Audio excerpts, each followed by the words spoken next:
नमस्कार, दबंग 24 न्यूज चॅनलमध्ये आपले स्वागत आहे। कावली ग्रामपंचायतीच्या प्रभाग रचनेवर गंभीर आरोप। RTI मधून त्रुटींचा भांडाफोड। धामणगाव रेल्वे तालुक्यातील कावली ग्रामपंचायतीच्या 2026च्या सार्वत्रिक निवडणुकीसाठी करण्यात आलेल्या प्रभाग रचनेत नियमांचे उल्लंघन झाल्याचा गंभीर आरोप ग्रामस्थांनी केला आहे।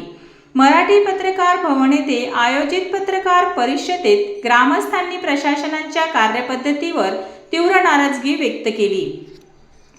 ग्रामस्थांच्या आरोपानुसार प्रभाग रचना करताना प्रत्यक्ष स्थळ पाहणी न करता केवळ कागदपत्री नकाशा तयार करण्यात आला। तसे अनुसूचित जातींची एकत्र वस्ती असतानाही तिचे 2 वेगवेगळ्या प्रभागात विभाजन करण्यात आल्याचा दावा करण्यात आला आहे। या संदर्भात ग्रामस्थांनी हरकत दाखल केल्या होत्या। त्यानंतर 21 एप्रिल रोजी उपविभागीय अधिकारी चांदूर रेल्वे यांच्या न्यायालयात सुनावणी झाली। मात्र सुनावणी दरम्यान मांडलेल्या मुद्द्यांचा स्पष्ट उल्लेख अहवालात नसल्याचा आरोप ग्रामस्थांनी केला आहे।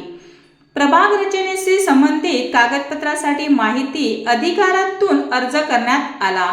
2 जून रोजी मिळालेल्या माहितीत प्रारूप आणि अंतिम प्रभाग रचनेतील त्रुटीबाबत प्रश्न उपस्थित झाल्याचे ग्रामस्थांचे म्हणणे आहे।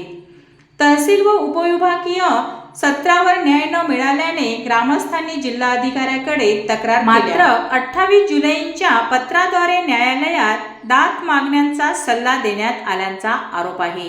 प्रभाग रचनेची प्रत्यक्ष चौकशी करून योग्य तो न्याय द्यावा, अन्यथा लोकशाही मार्गाने तीव्र आंदोलन छेडू असा इशारा ग्रामस्थांनी पत्रकार परिषदेत दिला। पत्रकार परिषदेला वामन टाले आणि मनीष टाले उपस्थित होते। पंचायत सार्वत्रिक निवडणूक 2026 ग्रामपंचायत कावली तालुका धामणगाव रेल्वे जिल्हा अमरावती येथील प्रभाग रचना शासनाने दिलेल्या आदेशानुसार झालेली नाही, ती चुकीच्या पद्धतीने झालेली आहे। ती शासनाच्या दिलेल्या आदेशानुसार आणि प्रोग्रामनुसार व्हावी, म्हणजे झालेल्या प्रभाग रचनेमध्ये दुरुस्ती करून न्याय देण्यात यावा, एवढीच माझी विनंती आहे।